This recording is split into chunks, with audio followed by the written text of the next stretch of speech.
What's up guys? Today we're going to talk about the new Canadale System 6.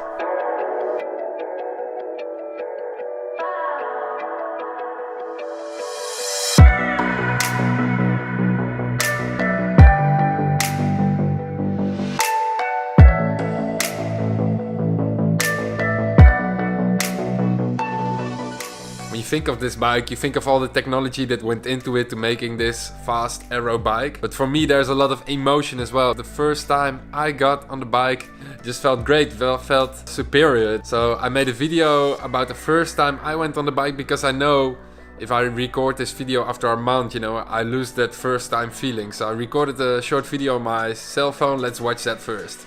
It's the first time I ride the System 6. It is not a proper camera. I'm recording this on my phone. But man, what a bike! I rode aero bikes before, but this is another level. Crazy! So you see, the first time I rode it, how stoked I was riding it. It's just such a great feeling getting on a bike with this big wheels, big rims, so much sound coming off it. It's a great feeling to get on a bike like that. Also cool about this bike, it's the first time I was testing the same bike as Leon van Bon. And yesterday we made this awesome clip and you can see how fast this bike is and how much fun we had riding it.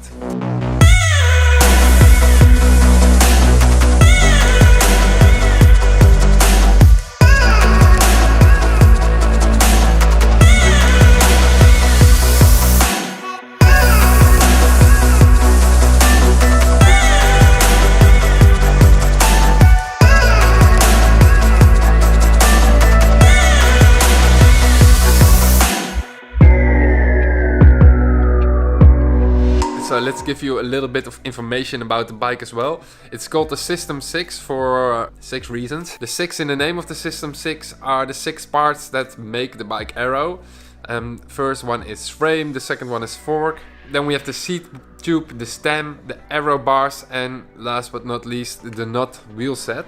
The nut wheel set is very wide. I think it's over 30 millimeters wide. They mounted it with a 23 millimeter tire. Most people in the industry are switching from 23 to 25 and Canadale just said, okay, we have to switch back from 25 to 23. Not because it's more comfortable, but because it's more aero. So the wheel set is more aero when there's a 23 tire in there because the tire is smaller than the rim. I took this bike all the way to Kiev, Ukraine to race it. Last year I had a flat tire, so I thought the 23 tires wouldn't be a good idea. So I changed the 23s for 28 4 seasons tires. In these wide rims, the tires will go even wider. So I wouldn't be surprised if you would see some of these aero bikes in the Belgium Classics in the beginning of the year. We weighed the bike as well and it's over 8 kilo. So it's not the lightest bike. Although Canadale says it's good for climbing as well. If it's less than 6%, you will be faster on aero bike than on climbing bike. I think on the small hills we have in the Netherlands it's great, and in Belgium it's okay as well. But if you will go in the Alps, I would not advise to get the Canadale System 6. It's heavy, but also it's a bit stiff, and yeah, I don't know. For climbing it would not be my preferred bike. But yeah, I live in a really flat country, and if I go climbing that 1 or 2 days a year, you will be fine on the System 6. It's still a great bike uphill. So there's something new about this bike. The crank comes with a standard Power to Max power meter, and Canadale got a lot of shit because of the power meter, because it's not activated yet. You have to activate it later by paying an extra fee. I think it's for 90 euros, but still, you have to pay extra fee to buy the power meter to activate it. And yeah, Canadale got a lot of shit about it because yeah, if you have a bike and you build in a power meter, why not activate it? Why do you have to pay extra money on an already expensive bike? I think that's very true, but also if you look at the power meters on the market right now, and if you have to pay 500 euros for a power meter, that's not that expensive actually.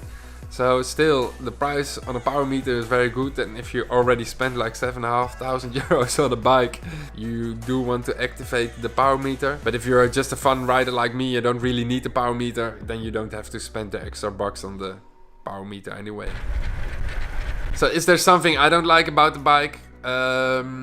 Yes, it's very heavy. I know you need that for more aerodynamica, but still I think it's heavy. And the second thing, I love the aero bar, but the thing on top with the Garmin mount, I don't know, that's just ugly. That's just ugly. My overall conclusion of the bike, I have to let it go today, and I'm a bit gutted to see it go because I had so much fun in it. And if you're in group rides and you're competing with your friends, you're just 1 or 2 kilometers faster than your friends. It's so fast, it's so aero. It's also quite an eye catcher if you're going out on a trip like I was in Kiev. It's a bike that catches so much attention, people look at it. The bike just gives you a lot of confidence, and I think that's cool. If you're on this bike, you know you're with the strongest weapon out of the box, and you know you're just gonna kill it. So for that reason, I would be sad to see it go. So thank you for watching. Don't forget to subscribe. There's a lot of new reviews coming in the near future. And have a nice day.